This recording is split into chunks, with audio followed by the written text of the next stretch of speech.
nome é Marise Urbano. Sou mãe de Moana e de Adile. Também sou mestre em Cultura e Sociedade pela UFBA. E estou como mestranda pelo PPG-Cine, né, o programa de interdisciplinar de cinema,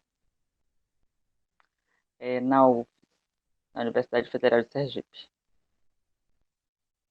Também trabalho como técnica de som direto, cinema, e desenvolvo algumas outras funções no campo do cinema e audiovisual baiano.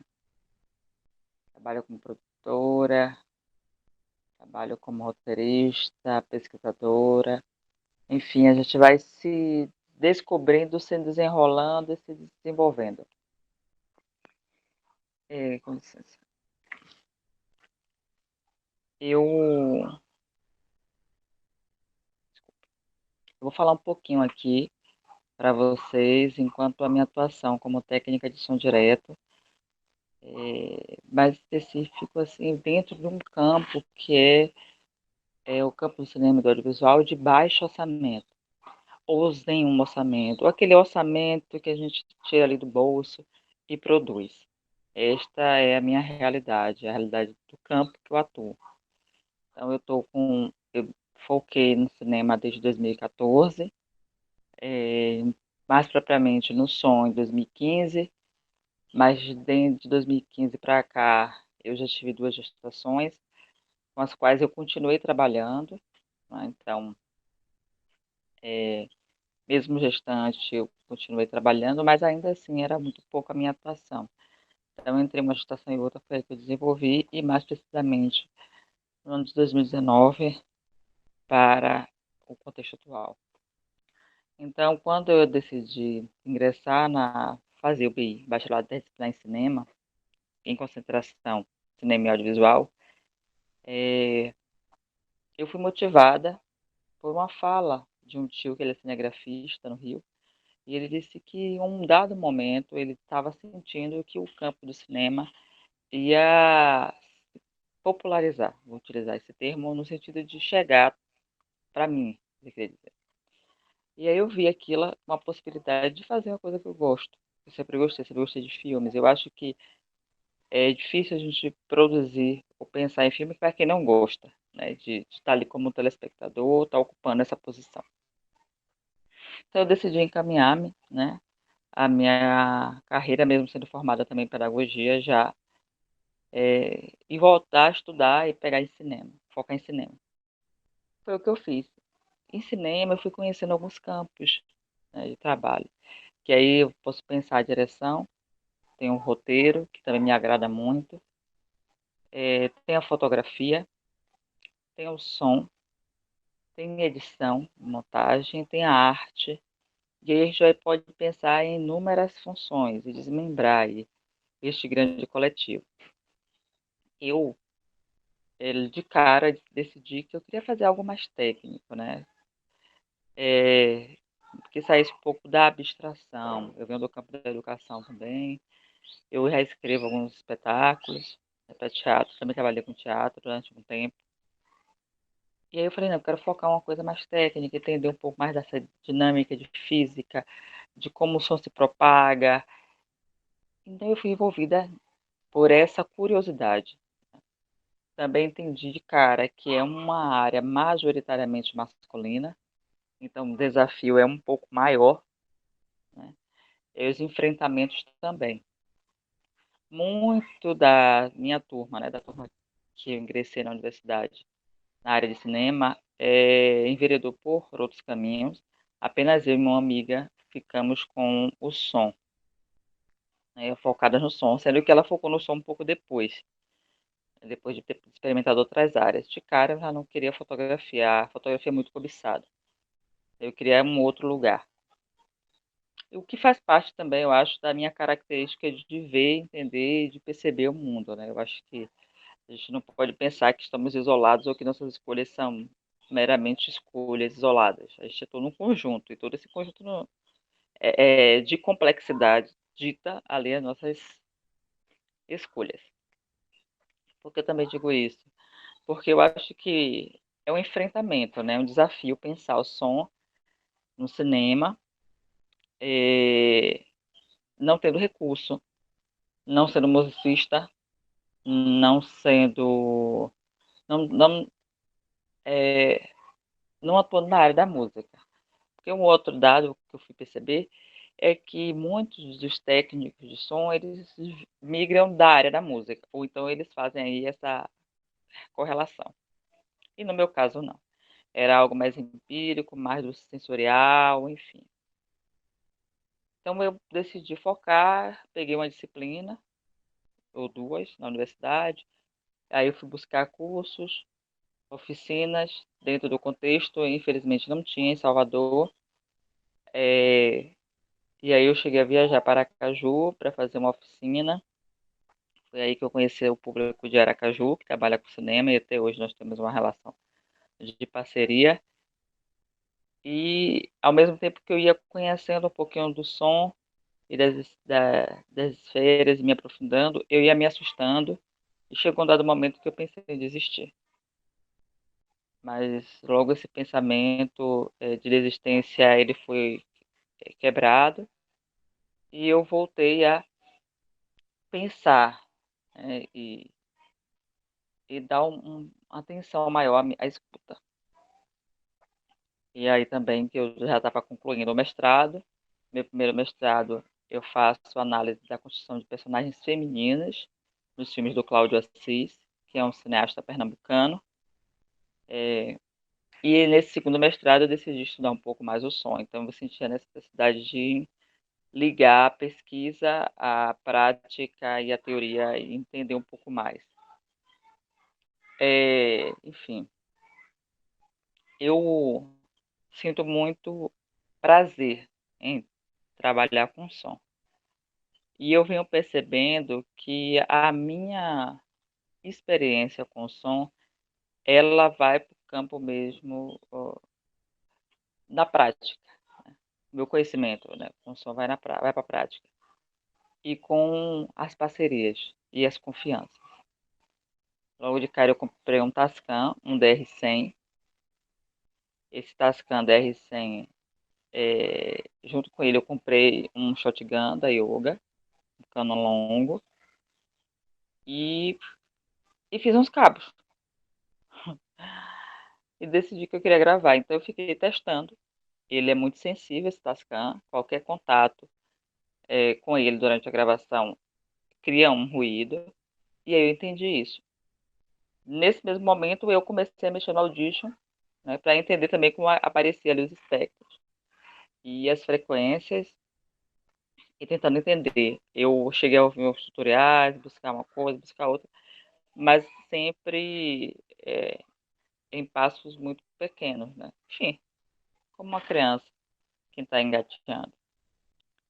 E nesse processo, hoje, eu continuo com gravadores de mão, estou com um Zoom H6, tenho dois mics, tenho um Vara, tenho um kit Blimp, tenho dois pares de lapela, com os dois kits, o que me permite aí produzir com um pouco mais de segurança.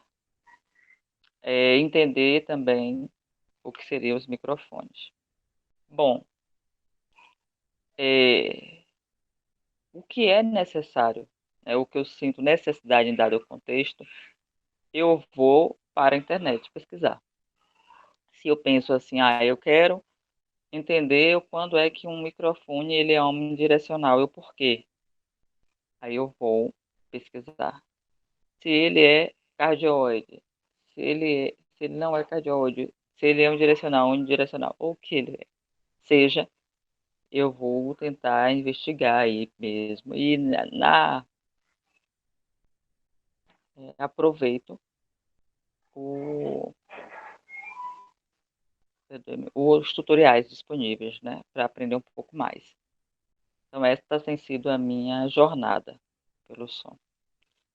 Agora eu aprendi a fazer uma manta acústica, então eu estou esperando aí o material para confeccionar essa manta. E eu acho que é isso, pensar em baixo orçamento é pensar em se desdobrar. é muito considerado amador o nosso trabalho, mas nosso trabalho ele pode ter uma qualidade muito grande se a gente souber que o som ele conta uma história. E, né? Então, se eu percebo desde o roteiro, eu pego um roteiro, leio, faço toda uma decupagem e percebo como é que o som se propaga naquele roteiro e as intenções sonoras pretendidas pela direção, e também como cada personagem ele constrói seu som, eu ali também estou construindo. Então, é entender o processo da técnica de som em set como processo de criação. Quando eu entendi isso, ficou mais, ou ficou menos difícil, né, me posicionar. E eu trabalho hoje em dia, na maioria dos casos, sozinha, então o manuseio fica um pouco complexo, porque às vezes eu estou monitorando duas lapelas, como no último trabalho em um boom, e aí você precisa estar com um microfone, principalmente o do boom, né, que é um shotgun, que é um microfone comprido, mais próximo possível da fonte sonora, e às vezes você acaba saindo ali do eixo por conta da necessidade de controlar o pulso, né, o punho, o braço, monitorar e ter a percepção da escuta. E essa dificuldade vem porque eu trabalho sozinha, mas é isso. Mas por que o profissional de som trabalha sozinho, né? E uma profissional de fotografia tem uma equipe. É algo a se pensar. Então eu tenho é, seria muito importante que nós trabalhássemos com uma equipe, com a equipe, com o assistente, como acontece na verdade em produções de com orçamento, ou com alto orçamento, ou com bom custo, né? Porque você tem uma equipe, tem um assistente e tem um microfonista. Esse microfonista ele vai cuidar ali do microfone, permitindo que o microfone não saia do eixo, tenha a melhor qualidade, é um verdadeiro bailarino, né, no set, porque ele vai criar todo um jogo de dança e de contorno com leveza e com sensibilidade para trazer o melhor áudio, o melhor material. E enquanto nós, enquanto técnicos de som, a gente vai fazer a monitoria ou mixar se for necessário, não é? Ali o som captado. O assistente é todo que vai dar aquela assistência ao, ao técnico, à técnica de som. Pensando também em baixo orçamento, o que eu sugiro é investigar. Agora fica um pouco complexo por conta do contexto e está tudo muito mais caro. Mas uma sugestão é dar sempre uma pesquisada. Eu trabalho com yoga, que é um microfone que não é da Sennheiser, não é da Rode, não é um de R$ 1.000, nem acima disso. Ele custou 100, cento e pouco, R$ 200. Você encontra, mas ele não é só. O cabo que acompanha nem sempre é o ideal. E eu normalmente descarto, né, esse cabo, e eu tenho outros cabos que são cabos com uma marca de qualidade. Já que o cabo ele é justamente uma antena, né? Então ele vai fazer, ele vai servir mesmo para o percurso sonoro, e muitas vezes se o cabo estiver danificado durante o processo de transmissão do som, o seu som vai chegar com falhas e com esses ruídos. Bem, tinha preparado aqui ou pensado em vários tópicos possíveis para se discutir e decidi começar falando um pouquinho de mim mesmo, e falar dessas três funções de um modo mais geral. E o que eu queria trazer agora era uma carta que foi produzida em 2000, né, ou seja, são 20 anos dessa carta, que é uma carta dos profissionais de som para todos os outros departamentos. Então, essa carta tem 8 páginas, eu não vou ler na íntegra, vou saltitar, e eu gostaria que vocês pudessem fazer a leitura comigo e a gente pudesse, enfim, na medida do possível, conversar sobre, mas eu já vou deixar aqui também o meu contato, porque quem tiver possibilidade ou tiver interesse, curiosidade, a gente pode conversar sobre aplicativos para celular, para captação. Esse é meu e-mail, tá? Tanto para aplicativo para captação quanto para edição. E o meu telefone,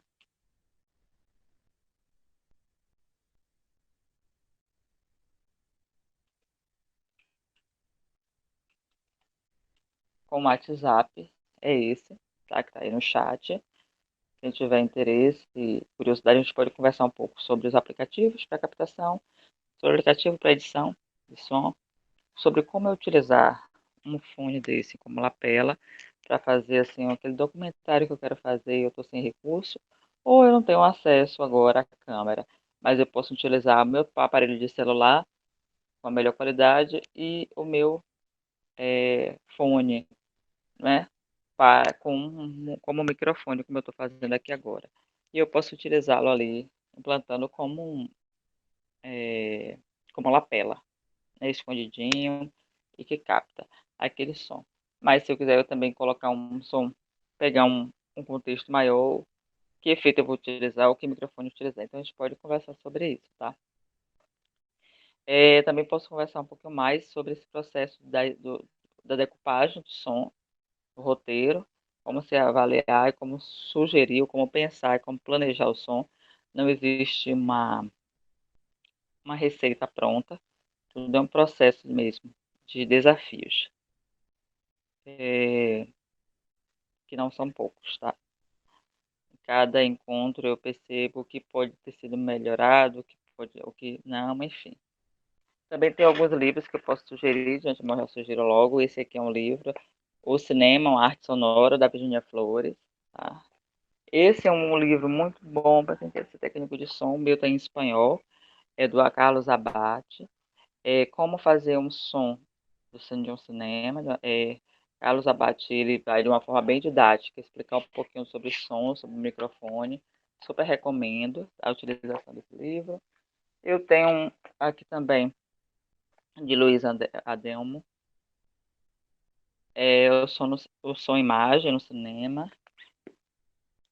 Tem mais, tá? Se vocês quiserem. Ah, esse aqui é um sonho. Ah, mas esse aqui é o que é cinema, de André Bazin, não é sobre som. Tá? Deixa eu ver sobre som se eu tenho mais aqui.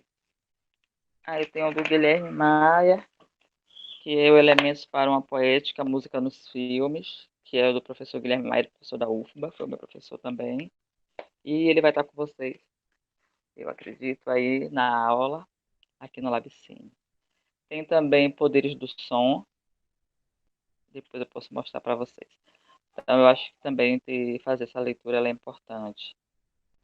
Ser técnico de som não é meramente apertar o REC, né? É ter uma consciência sonora. E essa consciência sonora, ela tras, é, traspassa você, né? Ela te atravessa. Mas vamos agora ver essa carta. Vou compartilhar com vocês a carta, tá? E a gente pode ir conversando.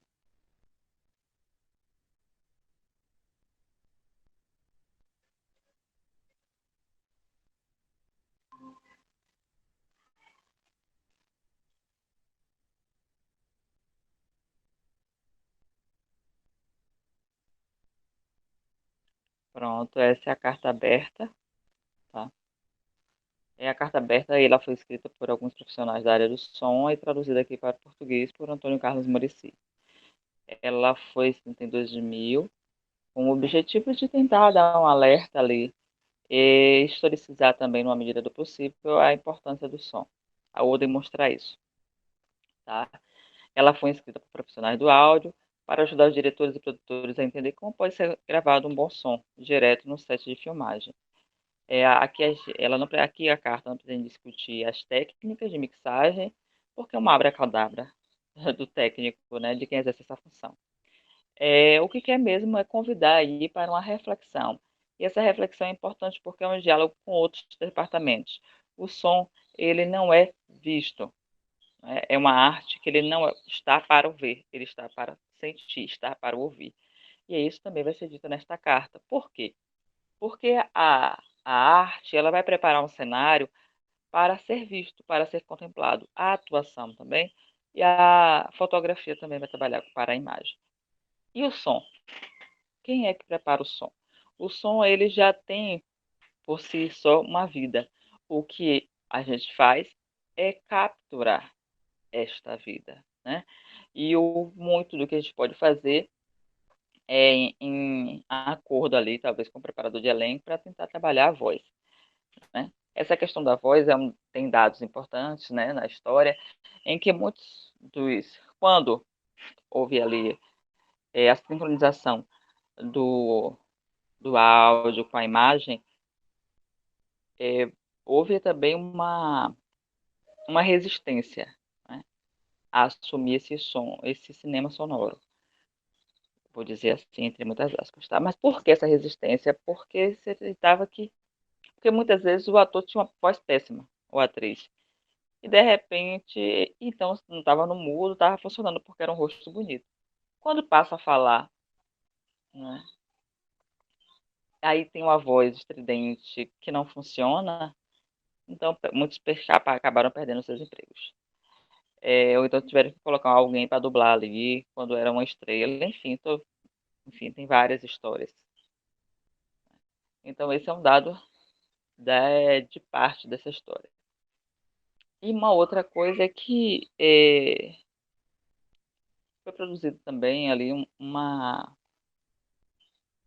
manifesto, né, de cineastas russos para com esse manifesto era preocupados com o som, com o cinema se tornar muito sublinhado pelo som. Deu dizer o que já está dito na imagem, essa preocupação, não é? Então de ser verborrágico também, né, apenas pelo verbo, e não dá a devida qualificação e qualidade ali ao ruído, aos sinais, aos elementos que compõem uma narrativa e que ditam muito do cinema, né? Do contexto de envolvimento de um filme. Porque o que a gente pode pensar, uma cena ela pode ser bastante resolvida sem precisar de um diálogo, talvez com imagens e sons. Não é? Às vezes você vê um personagem que atravessa a pista e de repente houve um carro, uma batida de carro. Aí você já faz uma análise de que esse personagem foi atropelado. Sem precisar ver corpos, sem precisar ver sangue, sem precisar ver o atropelo. Então o sonoro ele te dá conta disso também, tá? Mas vamos aqui tentar acompanhar a carga. O problema: nós, sua equipe de som, somos as pessoas de quem você depende para criar e proteger as suas pistas sonoras originais, por som direto.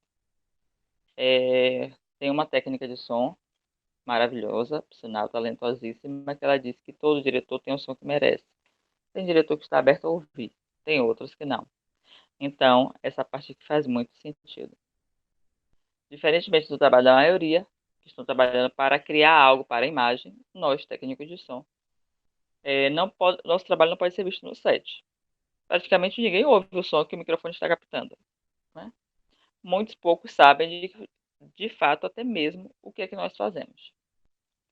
E apenas os sons, obviamente piores, são levados em considerações. Por que será? Às vezes tem uma preocupação de outras pessoas que dizem assim: olha, tá entrando aquele som, ó, o som, esse som não entrou, não? Às vezes entrou, às vezes não entrou, mas às vezes entrou e não foi necessário, não interrompeu ali a fala, porque o microfone está mais próximo, né? Então, assim, que é aquele outro ruído. Às vezes, é, uma, um ruído que você não percebeu, que a pessoa que está do seu lado de outras equipes, ela não percebeu, pode sim afetar mais essa captação do que um outro que esteja um pouco mais distante, né, que seja mais pontual. Então, assim, o técnico de som muitas vezes são olhados como pragas ou até mesmo como um obstáculo ao andamento da filmagem. E a gente realmente não gosta de ser colocado nessa papel, porque ela é um papel humilhante. E aí aqui também ele vai falar de como nós éramos considerados, né? É como se toda a equipe dos outros departamentos, eles soubessem o som, o que é o som. E isso é muito importante. Quando outras equipes elas entendem, fazem o seu trabalho, mas entendem a importância do som, eles percebem que aquele minuto, 2 minutos, 3 minutos que eu preciso pegar um som ambiência, ele é de total silêncio. Não é um silêncio que eu vou mexer a minha cadeira, não é um silêncio que eu vou arrastar um pé, ou que eu vou decidir levantar da cadeira. Né? É silêncio, silêncio. Quando eu também sou do departamento de arte e entendo um pouco de som, eu vou tentar trazer ali alguns difusores ou alguns elementos que eu possa rebater o som e não e quebrar um pouco do reverb, do eco, caso tenha, ou de qualquer outro elemento, porque reverb é uma coisa que não vai sair, né? Então, que vai dar muito trabalho para ser retirado, caso consiga ser. Então, o ideal é que tenha um preenchimento da sala para que se quebre esse reverb e o som possa se refletir de forma menos dura, né? Ou não tem aquela. Menos dura. Então, é, assim como também para o som, é importante conhecer muitas vezes as lentes da fotografia. Por quê? Porque você conhecendo a lente de fotografia, quando você olhar para a câmera, você sabe se ela está com abertura. E já sabe conversar também com o assistente de câmera ou com câmera, ou com o diretor. Você olha para a câmera, desculpe, você olha para a câmera, vê qual é a lente, percebe, sabe se tem teto, se não tem teto e por onde você vai poder colocar.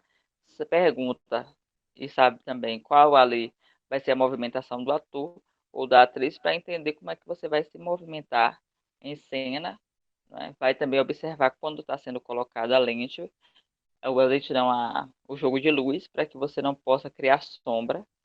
Então, assim, o técnico de som, a técnica de som, são muito atentos a esta questão, né? Pensando aí em um projeto maior, com ficção, que tenha lente. Se for um projeto com celular, que não, você não dispõe de lentes, ou de.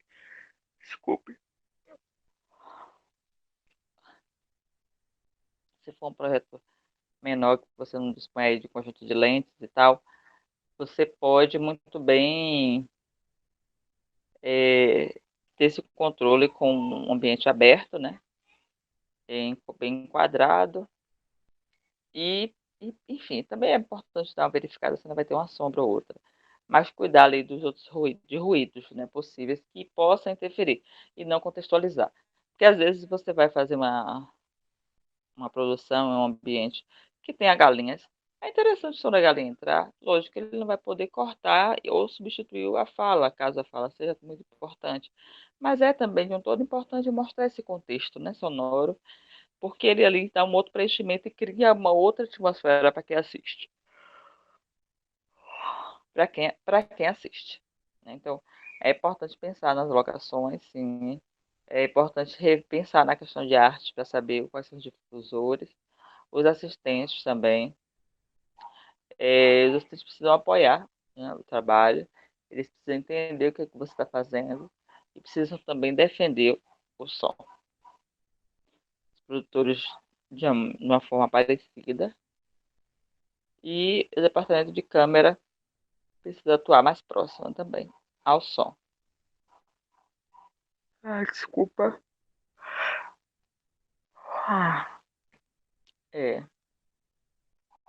Figurino também é importante saber, para saber se a roupa será ruidosa, se não vai ser, se vai ser um cetim, se vai ser uma elanca, se vai ser o que tecido vai ser, e até sugerir caso necessário. Porque se for um trabalho que você não vai conseguir usar com muita proximidade, vai ter que usar um recurso também do lapela. A sugestão é que você possa esconder. Então você bota um sobretudo, bota uma jaqueta, bota algo que possa ali dar uma camuflada e esconder o transmissor, tá?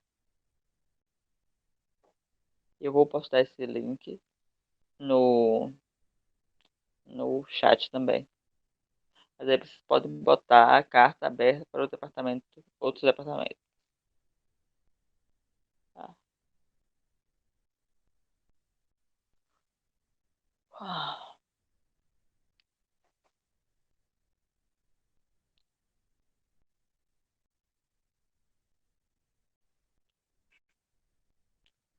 Aqui,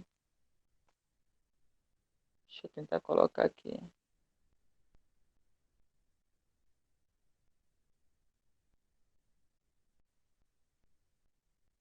Departamento de som, tá? O link. Deixa eu ver aqui, mas acho que eu tenho outro.